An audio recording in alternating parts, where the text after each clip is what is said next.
Apocalipse, capítulo 3, versículo 10, Apocalipse 3, 10. Porque guardaste a palavra da minha perseverança, também eu te guardarei da hora da provação, que há de vir sobre o mundo inteiro, para experimentar os que habitam sobre a terra. Amém. Oremos. Meu Deus, eu agradeço e louvo o teu nome por estar aqui de pé, por renovar as minhas forças e a minha saúde, pelo Senhor ser bondoso comigo e me agraciar nesta madrugada. Obrigado pelos que aqui vieram, e aqueles que não estão aqui, venham fortalecê-los, bater na porta de seus corações, a fim de que possam ser avivados pelo teu Espírito.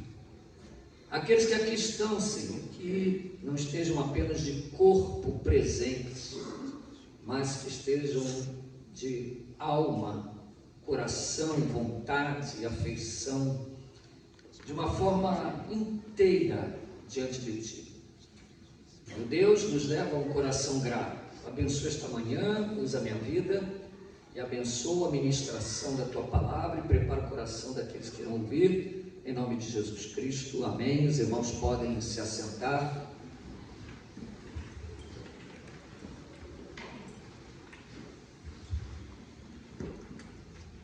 Meus queridos irmãos, nós vamos avançar com o nosso estudo expositivo do livro do Apocalipse. Não é intenção expor versículo por versículo, senão, até porque existe muita simbologia e também levaríamos aí muito tempo, tá? Eu me concentrei mais nas questões introdutórias por questão de interpretação, e também me concentrei bem nas cartas às igrejas que têm.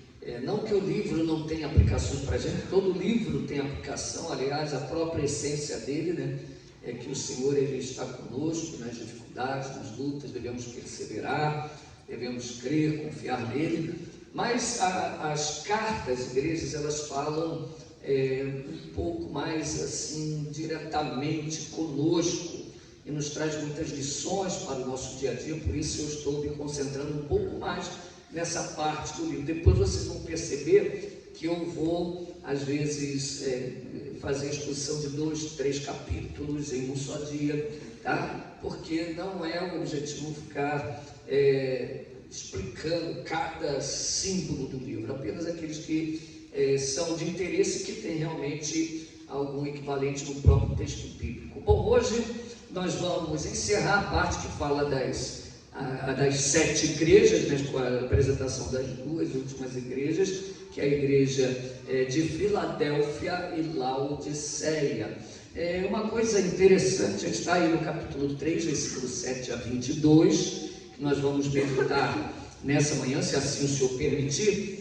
Se não der para falar tudo, a gente vai para outra aula sem pressa. Mas uma coisa interessante da gente já colocar aqui é que são 2 igrejas completamente opostas, né? E você vai perceber bem isso quando a gente fizer a exposição. A igreja de Filadélfia, o próprio nome já diz que é o amor fraterno, o amor entre irmãos, que traduz a palavra grega Filadélfia, né? Ou seja, amor fraternal, amor entre irmãos. É a igreja dependente de Deus, a igreja que guarda a palavra, a igreja que não nega o nome do Senhor, a igreja que tem pouca força, a igreja que, vamos assim dizer, não é uma igreja que tem projeção social, coisas desse tipo, que vai se contrapor com a igreja de Laodiceia, cuja palavra ela tem a origem também grega e significa a justiça do povo, tá? A justiça do povo, ou o governo do povo. Repare bem, em Filadélfia Deus manda, é um governo teocrático.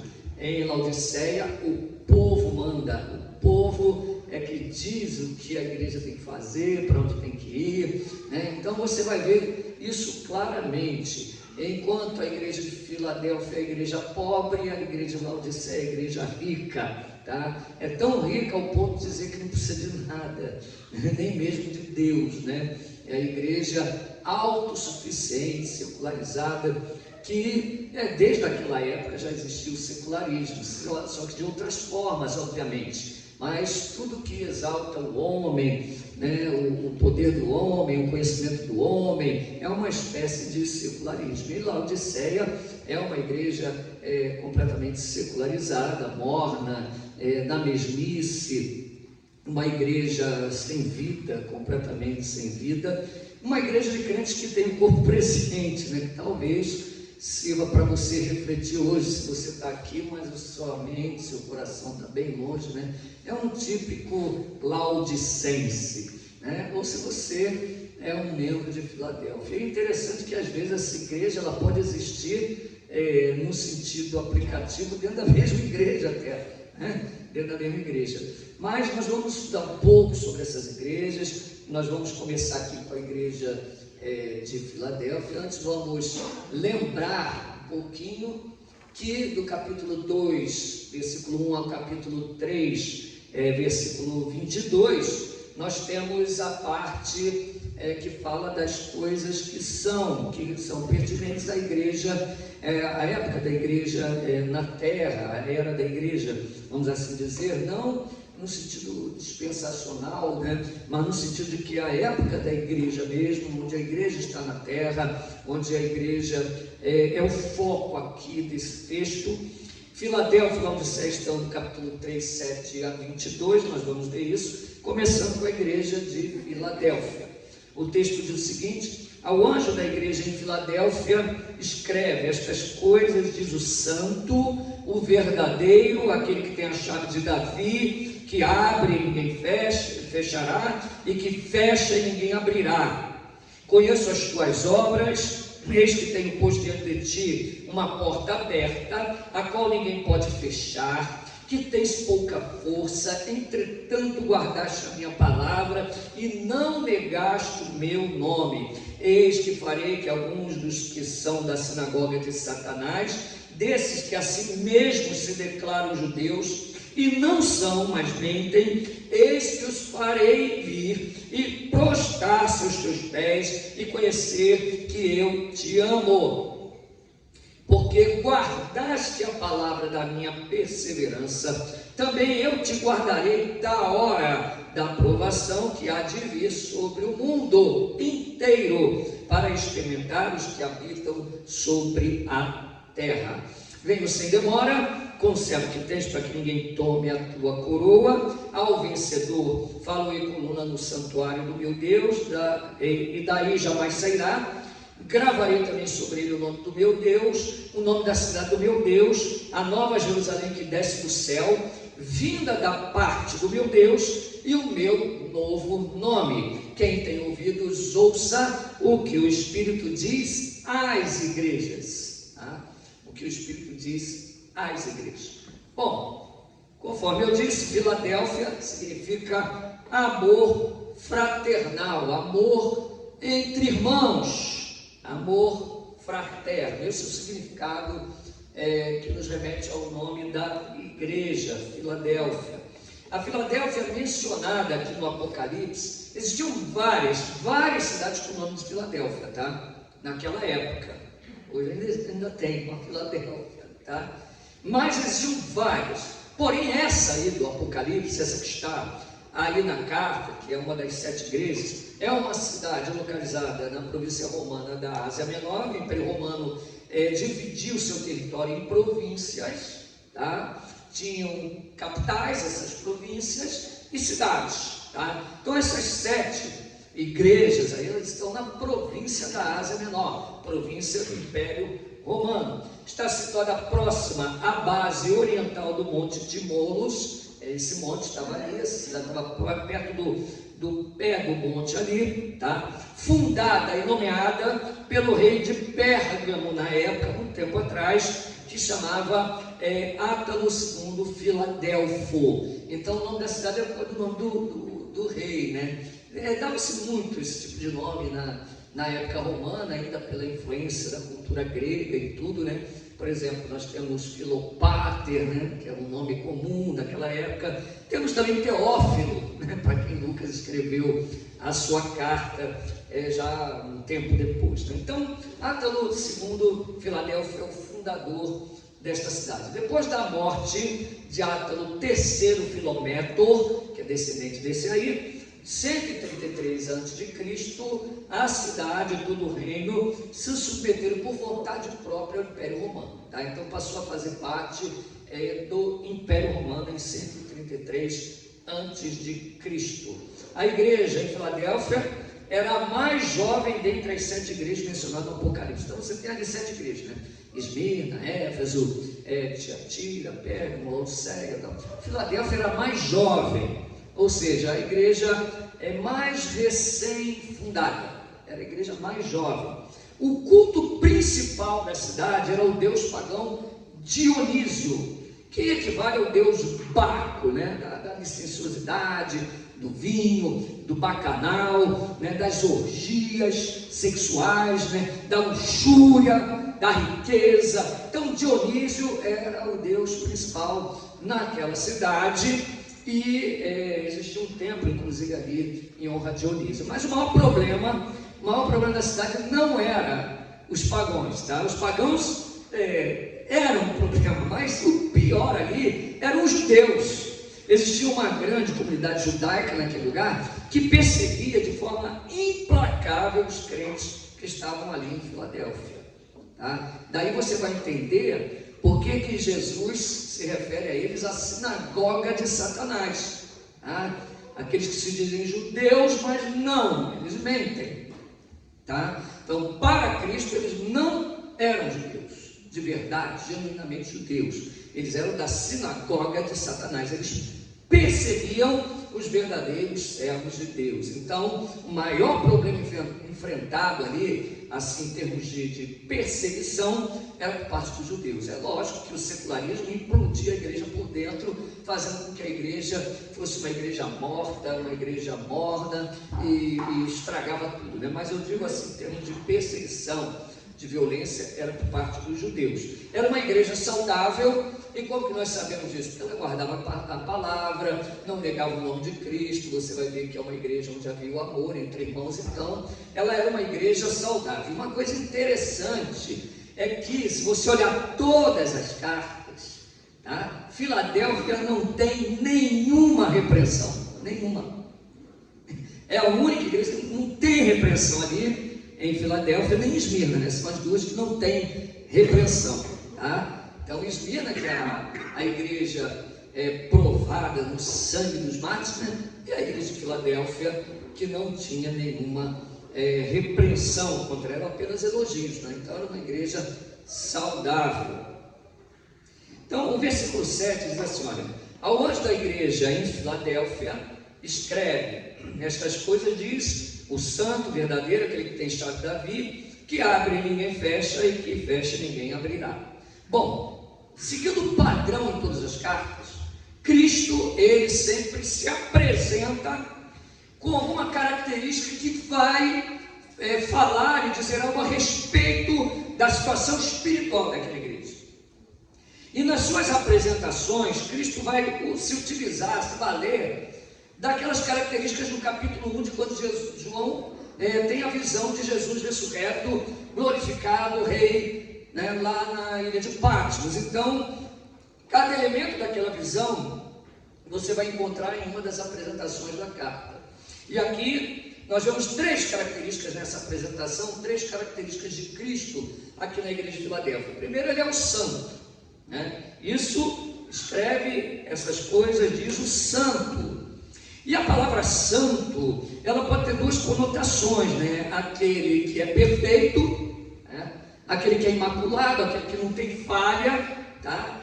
Mas aquele também que é separado para o uso de Deus, tá? Por exemplo, quando você olha o livro de Levítico e você percebe, né, os rituais da lei, você vê os objetos que eram separados, consagrados ao Senhor, inclusive os sacerdotes que eram separados, eles eram santificados. Jesus, quando ele se apresenta como o santo, os dois sentidos estão nele. Primeiro porque ele é puro, ele é perfeito, tá? Ele é completamente perfeito, não há mancha nele. Ele é o único que é santo no sentido largo da palavra, né? Jesus, ele é santo, perfeito, sem falha, sem pecado. Então Cristo, ele é o santo. Mas ele também é o santo no sentido de que Jesus, ele é ungido. Ele é separado para servir a Deus. Então Cristo, ele é santo porque ele é puro, e ele é santo porque ele foi separado pelo Pai. Ele é o enviado, ele é o Cristo, ele é o Messias, tá? O ungido que foi separado para Deus. Então, a apresentação de Cristo na carta de Filadélfia tem tudo a ver com aquela igreja, uma igreja que andava e procurava se santificar, tá? E Cristo é aquele que pode tornar santo aquele que é pecador, e pode separar para si aquele que ele quer para o seu serviço. Então ele aqui se apresenta a Filadélfia como aquele que é santo, e ele também é o verdadeiro, que no sentido, vamos assim dizer, do pensamento grego, uma forma assim de explicar, ele tem uma noção muito mais profunda do que a gente imagina, né? O ser verdadeiro é ser aquele que é real. Como assim? É aquele que você pode confiar, que não há sombra de dúvida ou engano. E no hebraico tem a mesma conotação de que é o fiel, aquele que está de acordo com a verdade. Ele é digno de confiança, tá? Cristo não mudará, ele é imutável. Cristo é eterno, ele sempre existiu com o Pai, com o Espírito Santo desde a eternidade, e ele sempre existirá. Ele é o alfa e o ômega, o princípio, o fim, o que é, o que era e o que há de vir. Em Apocalipse, ele é aquele que é digno de julgar e de derramar a ira sobre a terra, porque ele nos comprou com o seu sangue. Então ele é verdadeiro, ele é digno de confiança. Como ele está se apresentando àquela igreja, que é uma igreja reta e saudável, uma igreja que procurava andar em justiça. Ele está dizendo: olha, eu sou aquele que é santo, aquele que santifica, aquele que separa para o meu serviço. Eu sou aquele digno de toda a confiança, vocês podem ter certeza disso. E ele é o que também? Ele tem a chave de Davi. Para você entender o que é essa chave de Davi, que chave é essa que Jesus tem? Bom, você tem que recorrer lá a Isaías, capítulo 22, versículos 20 a 23. Está ali no slide, você não precisa nem abrir, só conferir ali, olha. Naquele dia, chamarei o meu servo Eliaquim, filho de Uquias, vesti-lo-ei da tua túnica, cingi-lo-ei com a tua faixa, e lhe entregarei nas mãos o teu poder, e ele será como pai para os moradores de Jerusalém e para a casa de Judá. Porém sobre ele, o seu ombro, a chave da casa de Davi. Ele abrirá e ninguém fechará, fechará e ninguém abrirá. Fincá-lo-ei como estaca em lugar firme, e ele será como um trono de honra para a casa de seu pai. Então, para que a gente entenda, né, algumas simbologias do Apocalipse, não é que elas estão aí, são coisas que não tem nexo. Não, vamos recorrer ao texto sagrado. Aqui é clara essa referência a Isaías 22, 20 e 23. Por quê? Eles estão usando exatamente as mesmas palavras. Agora vamos entender o que estava acontecendo ali, tá? O rei Ezequias tinha um mordomo que foi infiel, tá?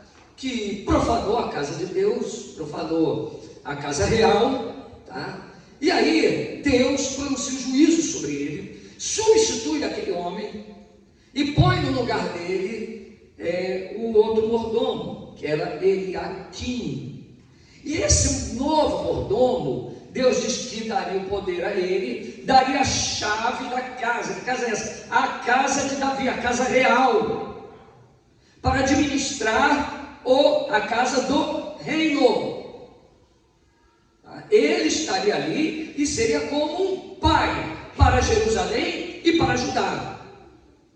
Então, nós começamos a entender o seguinte, que a chave de Davi é a chave do reino, da casa real. Então, quando Jesus diz, eu tenho a chave de Davi, significa que ele tem o governo, o reino, está nas mãos dele, e ele será como um pai para Jerusalém e para Judá. Então aqui ele está se apresentando como aquele que tem essa chave. O versículo 8, ele diz o seguinte, conheço as tuas obras, eis que tenho posto diante de ti uma porta aberta, a qual ninguém pode fechar, que tens pouca força, entretanto guardaste a minha palavra e não negaste o meu nome. Bom, primeiro você viu 3 características de Cristo se apresentando à igreja. Agora você vê características da igreja, que são ditas pelo próprio Cristo. Não é a igreja, ela não se enxerga como uma igreja digna, justa. A confiança de Filadélfia não está em si mesmo. Quem enxerga Filadélfia dessa forma é o próprio Senhor. Então, como fez com Jó, tens visto meu servo Jó, homem justo, fiel, temente a Deus, se aparta do mal. Essa é a forma como Deus via a Jó. E essa é a forma agora como Deus vê aquela igreja, como Deus vê aqueles membros, aqueles irmãos. E aqui eu já faço uma observação. Não interessa como você vê a si mesmo. Aliás, você sempre vai errar quando você julga a si mesmo como se fosse alguém, alguma coisa tão importante. O que importa realmente para nós é como Deus nos vê, como Ele nos enxerga, quem nós somos para Ele, baseado em que Ele nos julga. Primeiro, Ele é onisciente. Segundo, Ele nos julga segundo a sua palavra. Terceiro, o Espírito Santo nos sonda as profundezas da nossa alma. Então só Ele pode dizer quem nós somos. Diante do espelho você pode se achar lindo, maravilhoso. Graças a Deus eu me acho assim, né? Estava na última aula lá. Isso eu vou contar. É uma gracinha. Tivemos aula lá no mestrado com o David Merck. Aí no momento da aula ele, Ricardo, me ajuda aqui. Aí eu fui correndo lá, ele não é bonito, mas tem saúde. Tem saúde. Como você se enxerga? Quem você acha que você é? Será que você vê da onde vem a sua capacidade, a sua força? Não é?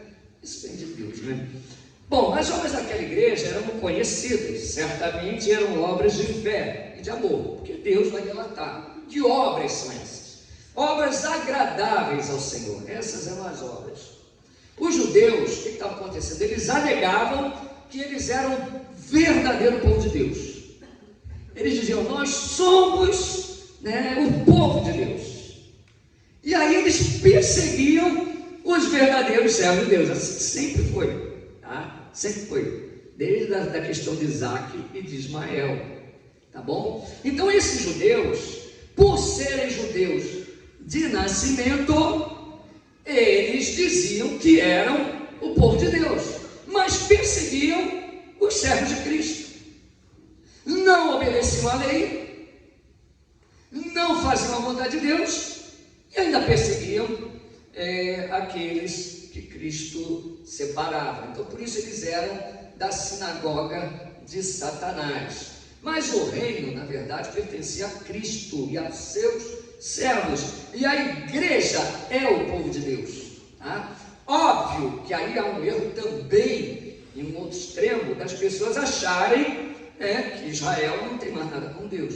Israel que se converte, o Israel da promessa, da aliança, judeus convertidos, são povo de Deus, é parte da igreja. Aqui, judeus que perseguiam eram judeus segundo a carne, que perseguiam o verdadeiro povo de Deus e perseguiam a igreja. A igreja é o povo de Deus. Está claro em Romanos 2:9, por exemplo, em outros textos também, onde Paulo deixa claro a diferença entre aqueles que são judeus segundo a carne e aqueles que são judeus segundo a graça, que são verdadeiramente judeus. Bom, Cristo, ele deixa claro que só entra no reino aquele que ele quer. Ele tem a chave da casa, ele tem a chave de Davi. Romanos capítulo 2, versículos 28 e 29 diz o seguinte: porque não é judeu quem o é apenas exteriormente, nem é circuncisão a que é somente na carne, porém judeu é aquele que o é interiormente, e circuncisão a que é de coração, no espírito, não segundo a letra, e cujo louvor não procede dos homens, mas de Deus. Não somente o Senhor é aquele que abre a porta para o seu reino, como também entregou as chaves à igreja. Então Cristo, ele abre a porta da casa, ele tem a chave da casa e ele dá essa chave à igreja. Ele concede a chave à igreja, a fim de que, pela pregação do Evangelho, aquele que crê e se arrepende, tem acesso também a este reino, ao reino do Senhor. Entenderam isso, irmãos? Está bem? Está bem complicado ou não? Alguma dúvida?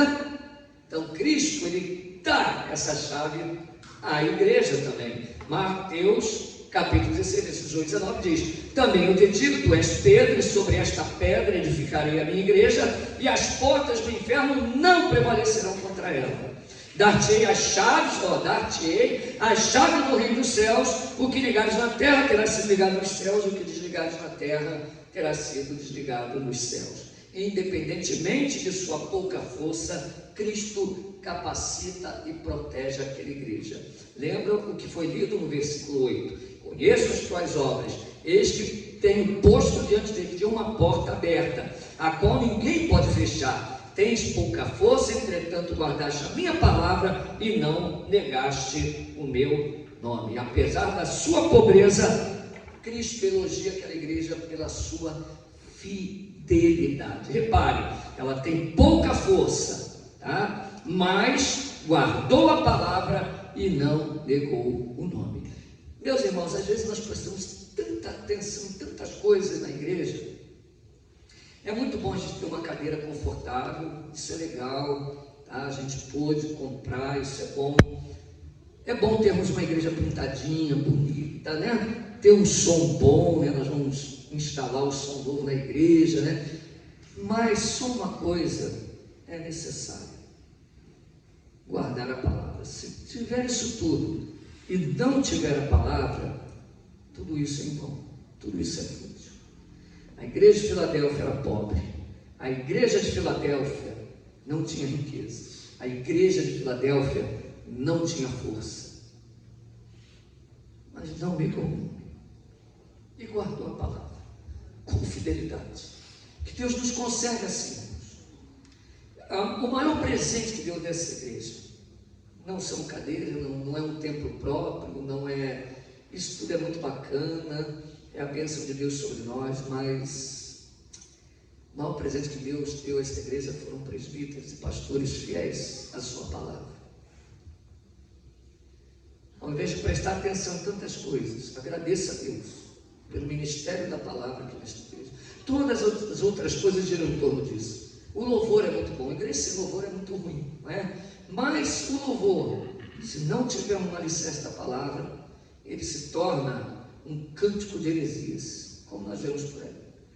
Vira um show, né? Vira algo para satisfazer o ego da pessoa. O louvor torna-se egocêntrico, antropocêntrico, um louvor que mais parece um louvor para homens, para satisfazer aqueles que estão cantando e não para a glória de Deus.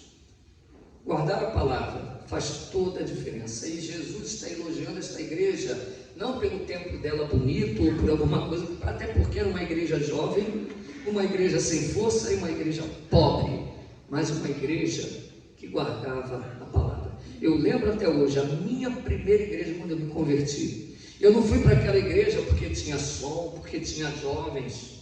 Eu era um jovem quando eu fui atingido pela graça de Deus. Quando Cristo me chamou, eu era jovem. Minha esposa era jovem, E nós fomos congregar, nossa primeira igreja foi na Pedreira, um bairro afastado aqui de Guará. Ficava próximo ao Alto das Almas. Eu saía da minha casa de ônibus, pegava 2 ônibus. Eu ia até a rodoviária muitas vezes com um ônibus e ia andando. Eu ia com 2 crianças pequenas e uma no colo. Na verdade, na barriga, né? A Helena estava grávida do Samuel. Íamos andando com Bíblia na mão, com papel para dar aula. Íamos andando até ali. Sabe como é que era essa igreja? Era do tamanho de uma sala, e não é da grande não, mas é da sala menor ali. Tinha uns banquinhos velhos, cheios de carunchos de madeira. E eram 4 irmãos que tinham lá na igreja, 4 velhinhos. Eu lembro o nome até hoje. É o Salvador, o Jesus. Já tinha Jesus e Salvador, pelo menos, né? Era o presbítero Jesus, o diácono Salvador. O outro irmão era inimigo, né? Era o Roque, o nome dele era Roque, irmão Roque. Né? E o pai da Rejane, né? O genro, sogro da Rejane, né? O Jorjão. Né? O Jorjão, o pastor Jorjão. Eram senhores. Não tinha jovem na igreja, nenhum jovem. Não tinha hino bonito, não tinha som, né? Era aquela senhorinha com aquela... Eu fiquei ali. Era uma festa. Era uma igreja pequena, pobre, mas eu não esqueço dela. E nunca vou esquecer, jamais vou esquecer. Amém? O que é importante é a palavra de Deus. Ali eu comecei a dar aula, para criança, ali eu comecei a dar a escola dominical, comecei a pregar, ali eu fui batizado, né? E hoje eu estou aqui. Amém? O que faz a diferença para a sua vida, para você chegar no final da caminhada, é o que você come aqui nessa casa, todo domingo, toda quinta-feira, todo domingo de manhã. E louve a Deus por não ter heresia aqui neste lugar. Amém? Bom, o versículo 9. O versículo 9 diz assim: Eis, farei que alguns dos que são da sinagoga de Satanás, desde que a si mesmo se declaram judeus e não são mais mentem, eis que o farei vir e prostrar-se aos teus pés e conhecer que eu te amei. Outra vez encontramos uma advertência contra aqueles falsos judeus.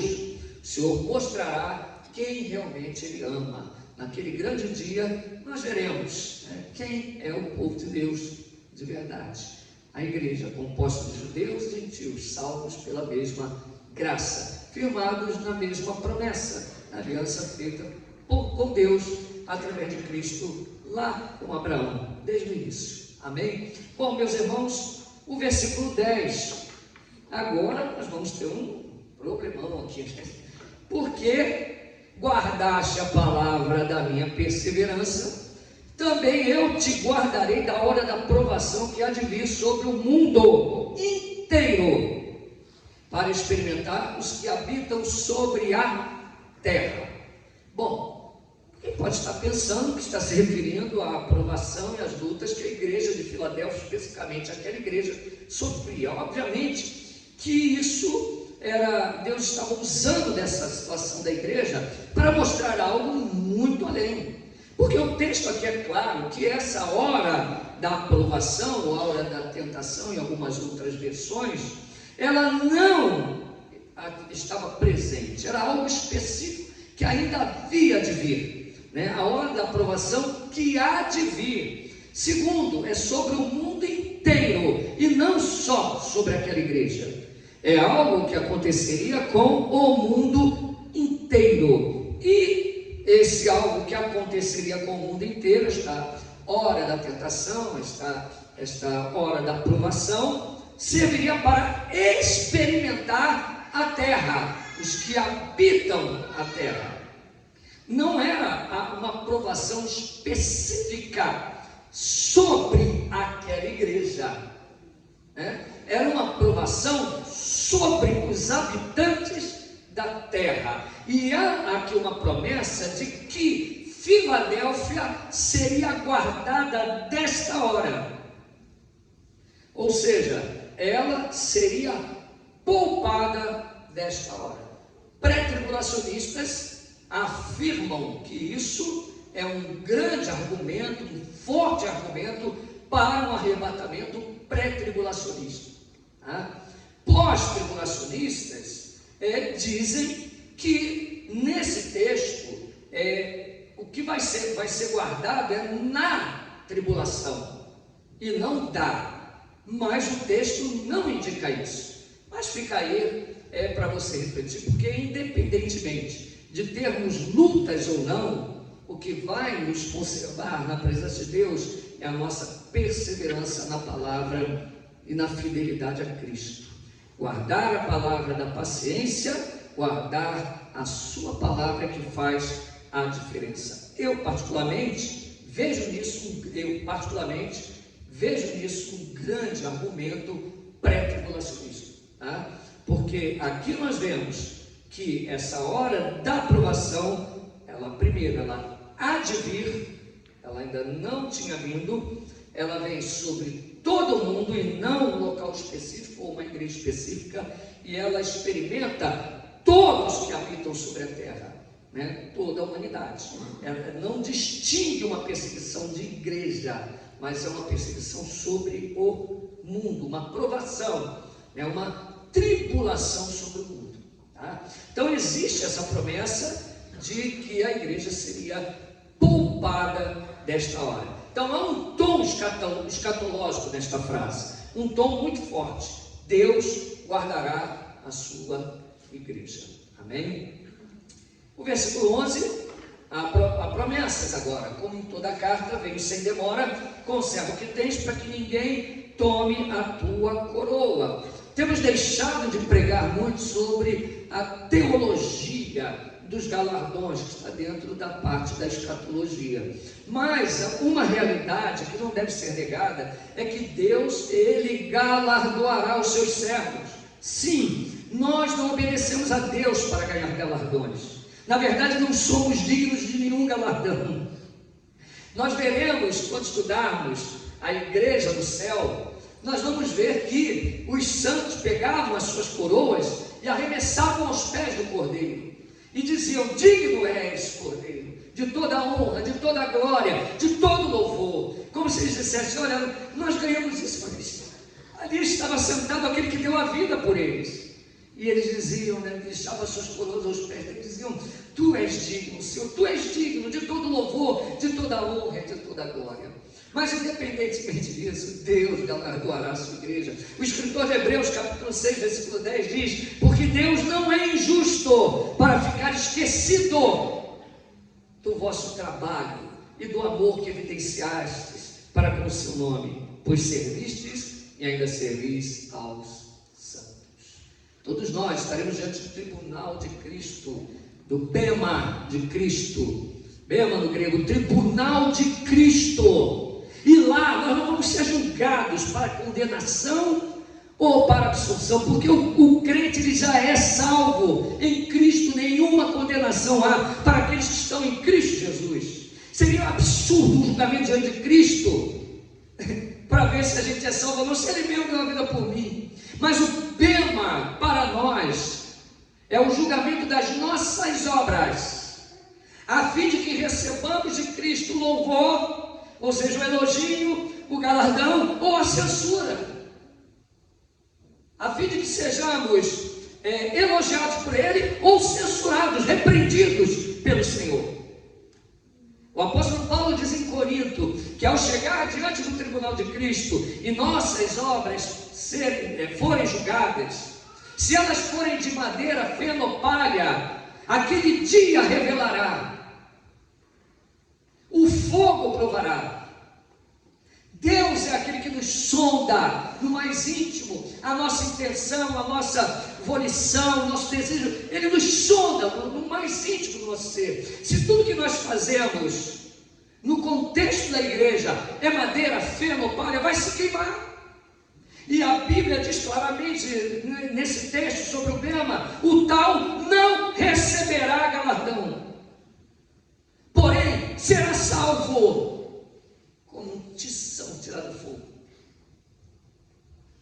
Agora, se a sua obra diante do bema ela for de pedras preciosas, de ouro ou de prata, Deus julgará a intenção do que você faz, e aí sim você receberá de Deus o galardão, você receberá de Deus a recompensa. Então nós não servimos a Deus para ganhar a recompensa, pois só isso nos desqualificará de receber recompensa.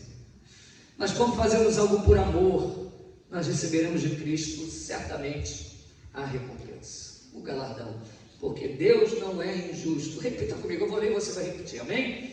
Hebreus, capítulo 6, versículo 10.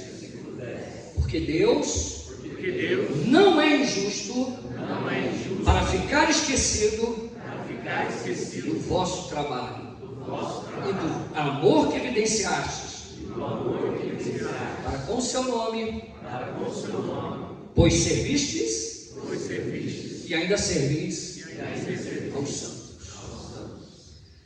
Na minha vida, para que eu não desanime, eu vinha no caminho do mestrado, né? E o Raul que me fez uma pergunta: pastor, ficar diante de tantas traições, de tantas rebeldias, de tantas rebeliões, não fica uma mágoa, não fica um ressentimento? E eu respondo para ele: olha, no dia que eu tiver mágoa, ressentimento, raiva, eu não vou pastorear mais, porque isso, como pastor, nós vamos estar sujeitos toda a vida a isso, né? Não foi a última rebelião, não foi a primeira, não vai ser a última, porque estamos lidando com seres humanos pecadores e rebeldes, e que traem, são capazes de trair. Mulheres traem maridos, maridos traem mulheres, filhos traem os pais, quanto mais ovelhas. Será porventura que não trairão pastores? Se eu olhar para isso, eu não trabalho mais, não sirvo mais. Mas a minha certeza e a de vocês que são pastores também, tem que ser que você está fazendo o certo, a vontade de Deus. E para quem você está fazendo? Você está fazendo para Cristo, e aí jamais você vai se decepcionar, e com certeza você vai receber o seu galardão, porque Deus não é injusto. Você pode aqui estar tocando, todo mundo olhando, olha que maravilha, como toca. Aí lá no coração, às vezes, estou falando que acontece isso, tá? Mas às vezes está assim: olha que porcaria, tem que tocar de novo, mas que droga, estou fazendo um ensaio, mas que droga. Ai, tem que pregar de novo, ai meu Deus do céu, aqueles irmãos, não sei o quê, vou para a igreja, vou limpar, vou fazer tudo. Deus conhece o coração de cada um. Se é capaz de trabalhar, ainda tem essa, trabalhar bastante e não ganhar nada, porque Deus conhece o seu coração. Amém? Versículo 12: ao vencedor far-lhe-ei coluna no santuário de meu Deus, e daí jamais sairá. Gravarei também sobre ele o nome do meu Deus, o nome da cidade do meu Deus, a nova Jerusalém que desce do céu, vinda da parte do meu Deus, e o meu novo nome. Começou por aí, a nova Jerusalém, ela desce do céu, tá? Então, veja bem, meus queridos irmãos, far-lhe-ei uma coluna, escreverei nele o nome do meu Deus, o nome da santa cidade e o meu novo nome. Mas o que quer dizer isso? Bom, a linguagem que João está usando aqui é o seguinte: quando um general ele conquistava uma cidade e conquistava o exército inimigo, tá? Ele erigia uma coluna que era um memorial, o memorial da vitória, o memorial da conquista. E ele erguia aquela coluna, colocava o nome do seu rei ali, rei fulano de tal, o nome dele, general tal, e ele colocava uma autodenominação para ele, ou conquistador, e colocava o nome da cidade tal, a cidade que ele conquistou, o nome dele, o nome do rei dele. Cristo diz: ao vencedor eu farei uma coluna na casa do meu Deus, escreverei sobre ele o nome do meu Deus, o nome da minha cidade e o meu novo nome. Cristo está dizendo que ele conquistou você, ele comprou a sua vida, você é dele, você é o sinal da vitória, da vitoriosa obra dele, da sua vitoriosa conquista na cruz do Calvário, e ele te colocará para sempre na presença dele, como um memorial que jamais será apagado. O nome dele estará escrito na sua fronte, o nome do seu Deus e o nome da santa cidade, e jamais será apagado. Louvado seja Deus! Você pertence a Ele, foi conquistado por Ele, e será uma coluna, ou seja, nunca mais será tirado da presença dEle. E o texto acaba no padrão, no versículo 13: quem tem ouvidos, ouça o que o Espírito diz às igrejas. Interessante que a gente repete, não presta atenção. A carta, apesar de estar endereçada a cada igreja, o Espírito, através dessa carta, está falando com as igrejas daquela época e de hoje. Portanto, se você tem ouvido para ouvir, ouça o que o Espírito diz às igrejas. Vou passar rapidamente algumas considerações. Primeiro, assim como Sardes saiu de Tiatira, Filadélfia sai de Sardes. Olha que coisa interessante. Essa é a igreja verdadeira no meio da igreja professante. Repare que estamos lendo numa progressão histórico-gramatical, com uma progressão, uma perspectiva futurística no livro de Apocalipse. Então, por exemplo, Tiatira é a igreja onde o poder papal é consolidado, a imundície da idolatria. Aí você vê que Sardes, ele sai, há um remanescente em Tiatira, e esse remanescente sai de lá, como Sardes, o sol que nasce, o sol da justiça, o justo viverá pela fé. Porém, aquela igreja, ela se torna uma igreja sem vida depois. E Filadélfia agora é o remanescente que sai de Sardes. Deus nunca deixa a sua igreja perecer. Ao longo das eras, a igreja sempre será preservada, sempre haverá um remanescente. Não desespere. Hoje mesmo tem horas que dá aquele desespero. Eu cheguei para minha esposa, às vezes você vê aquelas mensagens que está saindo de casa: mas eu não vou no culto, mas eu não vou nada.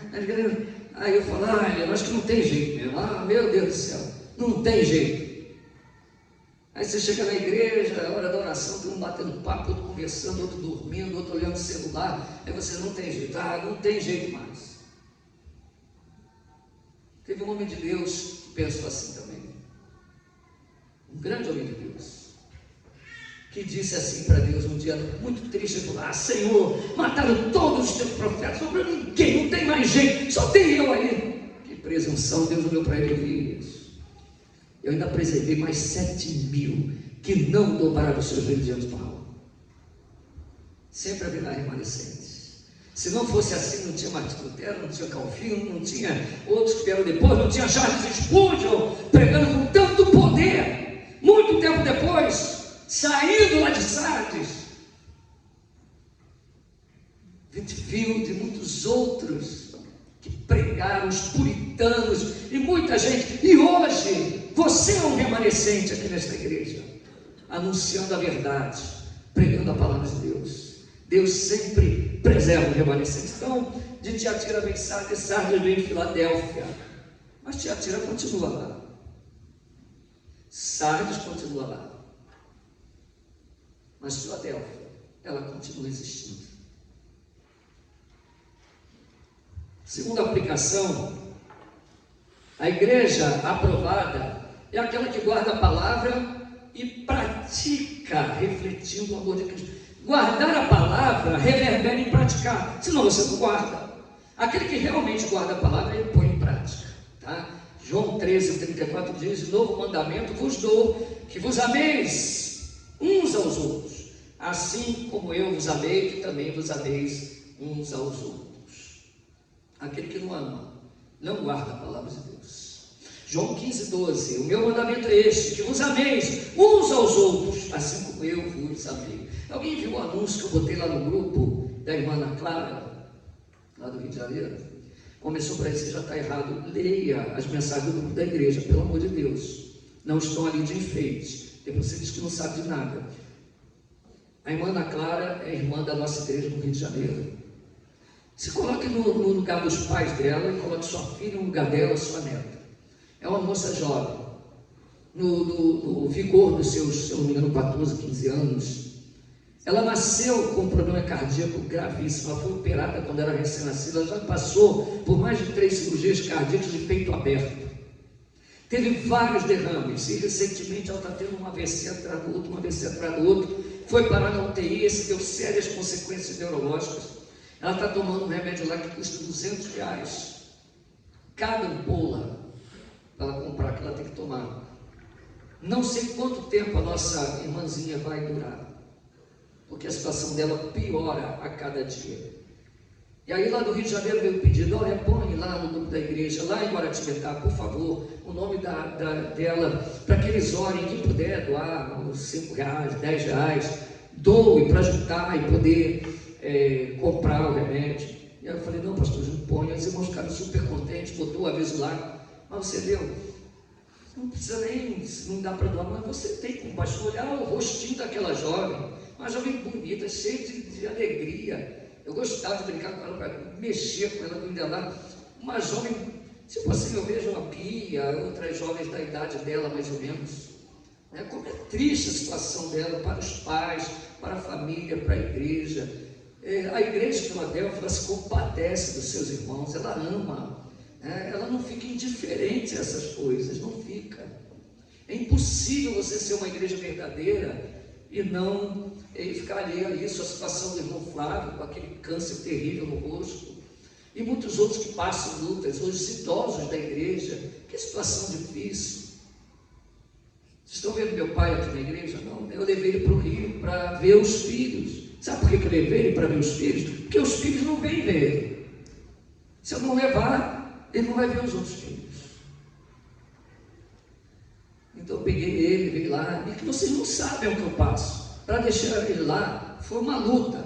É um Deus nos acuda, é uma reclamação, uma resmungação, que eu quase desisto de levar.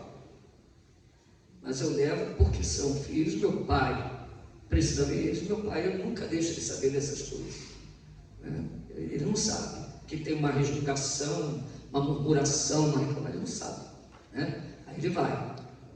Mas vocês se compadecem dos idosos da igreja, se compadecem. Irmão Mário Shimura e quantos outros que temos aqui na igreja que já tem idade. O meu mandamento é este: que vos ameis uns aos outros, assim como eu vos amei. Imitando Cristo,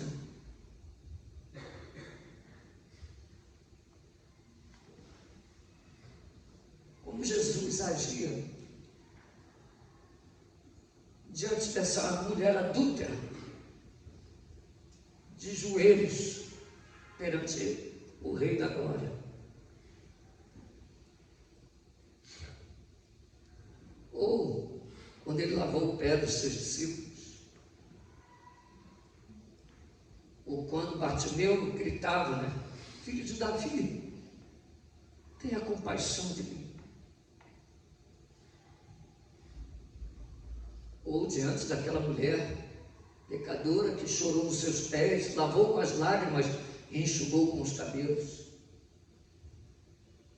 Tudo isso se resume nessa atitude. Ele deu a vida por nós. Ele nos amou. E o que ele pede de nós é que nós nos amemos uns aos outros. Romanos, capítulo 12, versículo 10. Amai-vos cordialmente. Daí vem a expressão que a Fernanda conhece, da cardiologia, amai-vos cordialmente, de coração, uns aos outros, com amor. Que amor? Que tinha lá em Filadélfia, com amor fraternal. Os compromissos da igreja são nossos compromissos, não é de uma pessoa. Hoje eu acordei 4 horas da manhã, não dormi mais, eu já tinha dormido 1 hora da manhã, levantei às 4, pensando nos compromissos da igreja. Mas eu gostaria que todos dividissem essa carga comigo, preferindo-vos em honra uns aos outros. 1 Pedro capítulo 1, versículo 22, tendo purificado a vossa alma pela vossa obediência à verdade, tendo em vista o amor fraternal não fingido, amai-vos de coração uns aos outros ardentemente. Tendo purificado a vossa alma pela vossa vossa obediência à verdade. Essa é Filadélfia. Essa é a igreja que agrada a Deus. Jesus deixou bem claro o triunfo final da igreja nessa carta. Portanto, não devemos temer. Prossigamos anunciando o Evangelho. Ele pôs diante de nós uma porta aberta que ninguém pode fechar. As portas do inferno não prevalecerão contra a igreja. Ela tinha pouca força, né? Mas que lição nós tiramos disso? A verdadeira igreja, ela não possui uma força aparente. Sua força não está no mundo, tá? Mas em Jesus.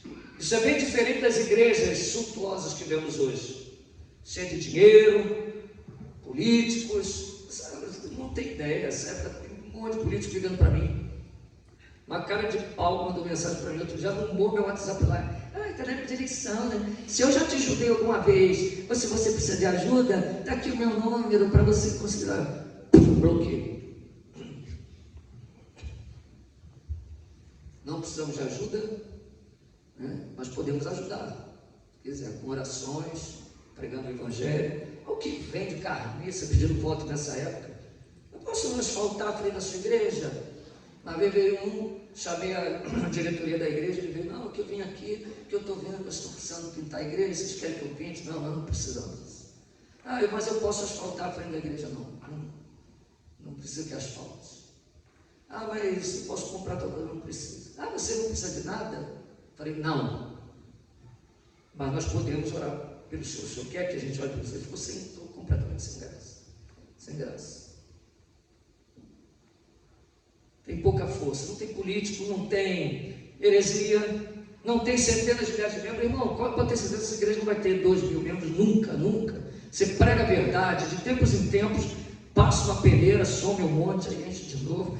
Eu estou aqui, irmãos, há 28 anos, né? Um tempo da plantação, 27 anos. E mais outros anos de ministério, sempre vai ser. A igreja enche, você começa a pregar a verdade começa a incomodar, aí vai um monte embora, aí volta outros. E sempre vem aquele que pergunta, pastor, esse discurso é muito duro, ninguém vai suportar. Aí eu falo, você quer ir embora também, meu filho? Pode ir. Pode ir. Filadélfia é simples. Não tem a mídia, não tem o poder da mídia, não tem nada, não tem canal de televisão, não tem nada. Essa é Filadélfia. Mas guardou a palavra, né? Esse aqui é o principal. E não negou a fé, não negou o nome do Senhor. Existem várias formas de você negar o nome do Senhor, né? Você pode negar distorcendo a palavra, ou dando um falso testemunho, conformando-se com o mundo, né? Entre outras coisas. Se você nega Jesus na Filadélfia, que não vivia cheia de dinheiro, mas ela não negou o Senhor. Um dia todos conheceriam que Deus a ama. Habitaremos com o Senhor para sempre. Apocalipse 22, 4. Contemplarão a sua face e na sua fronte está escrito o nome dele. Se a gente olhar uma perspectiva futurística, então, progressiva, essa carta corresponde ao avivamento mundial missionário, 1517 até aproximadamente 1750. Quer dizer, perdão, saindo de 1750, tá? Aqui é de Sardes, tá? O versículo 10 é um forte indício que Deus guardará a igreja. Na próxima aula falaremos sobre a carta de Laodiceia, que significa governo do povo. Ali quem manda é o povo, tá? Escolham o que vocês querem. O que vocês querem que fale? O que agrada a vocês? Vamos lá, a gente vai pregar o que agrada a vocês, né? É Laodiceia, governo do povo, amém? Vamos ficar de pé, agradecer ao Senhor. Na próxima aula falaremos sobre Laodiceia. E encerraremos a exposição das cartas para dar prosseguimento ao livro. Foi até bom, porque na próxima EBD a gente encerra com Laodiceia a exposição das 7 cartas. Aí na próxima EBD estará conosco o pastor Frank Ferreira, pregando aqui sobre guerra cultural. Então vai dar um parênteses certinho, né? Foi Deus que... E ele falará sobre a guerra cultural, como isso impacta as igrejas hoje também, tá? Muito bom assunto, para depois a gente então entrar na parte que fala depois destas coisas. Ouviu uma voz que disse, vem. E aí você passa por um cenário onde tudo que está acontecendo ali no capítulo 4 e 5 refere-se à igreja no céu. E depois, no capítulo 6, sai o cavaleiro branco, no capítulo 6, versículo 1. Amém?